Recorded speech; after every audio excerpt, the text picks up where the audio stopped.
इस खबर के प्रायोजक हैं राजीव गांधी यूथ कंप्यूटर साक्षरता mission, Upadhyay market, Barhan road, Edmatpur, जहां सब्सिडिटी पर कराए जा रहे कंप्यूटर कोर्स और मिलेगा भारत सरकार द्वारा मान्यता प्राप्त डिप्लोमा का प्रमाण पत्र। उत्तर प्रदेश के मथुरा में सनातन धर्म संसद की बैठक हुई, जिसमें बड़ी संख्या में साधु संत पहुंचे।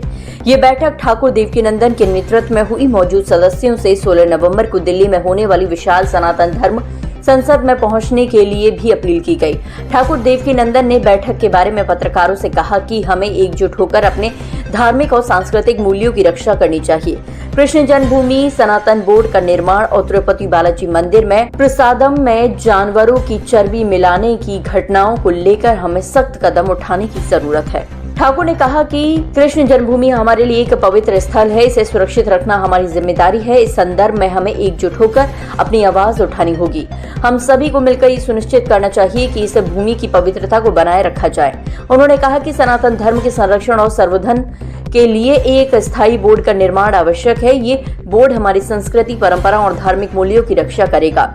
हमें एकजुट होकर सरकार से मांग करनी चाहिए कि वह इस दिशा में ठोस कदम उठाए। कथावाचक देवकीनंदन ठाकुर ने कहा कि तिरुपति मंदिर के पास में चर्बी मिलाकर हिंदुओं का धर्म भ्रष्ट किया गया है। उन्होंने कहा कि प्रसाद में चर्बी मिलाकर खिलाना 100 करोड़ हिंदुओं की हत्या के समान है।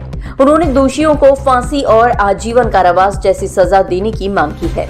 ये सनातन धर्म के बोर्ड के निर्माण के लिए जो 16 तारीख को सनातन धर्म संसद होने जा रही है, चाहे उसमें कृष्ण भूमि का विषय हो, चाहे बालाजी के मंदिर में जो हम लोगों को गौ मांस खिलाने की बात हो, यहाँ अनेक संत समाज आप देख रहे हैं, एक संत जिनके लाखों करोड़ों फॉलोअर्स हैं, वो सभी इस बात से चिंतित हैं। वृंदावन के तमाम साधु संत इस बात से चिंतित हैं कि कैसे हम लोग सनातन को बचाएं, सनातनियों को बचाएं, भगवान श्री कृष्ण को बचाएं।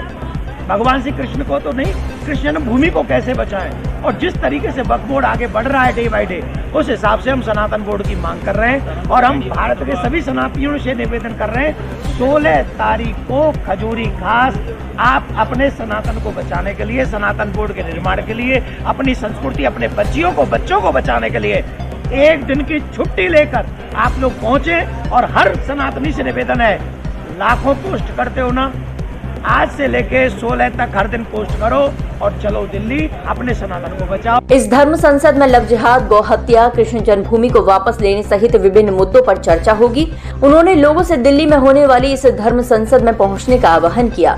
इस दौरान उन्होंने कहा कि जामा मस्जिद की जिन सीढ़ियों में भगवान केशव की छवि को गाड़ कर रखा गया है, उसे हर हाल में वापस लिया जाएगा। उन्होंने कहा अब समय आ गया है कि हम सब मिलकर खड़े हों। आगामी 16 नवंबर को होने वाली सनातन धर्म संसद एक महत्वपूर्ण अवसर है। हमें बड़ी संख्या में एकत्रित होना चाहिए। मैं चाहूंगा कि कम से कम 25 लाख लोग एक साथ आएं और अपनी आवाज उठाएं।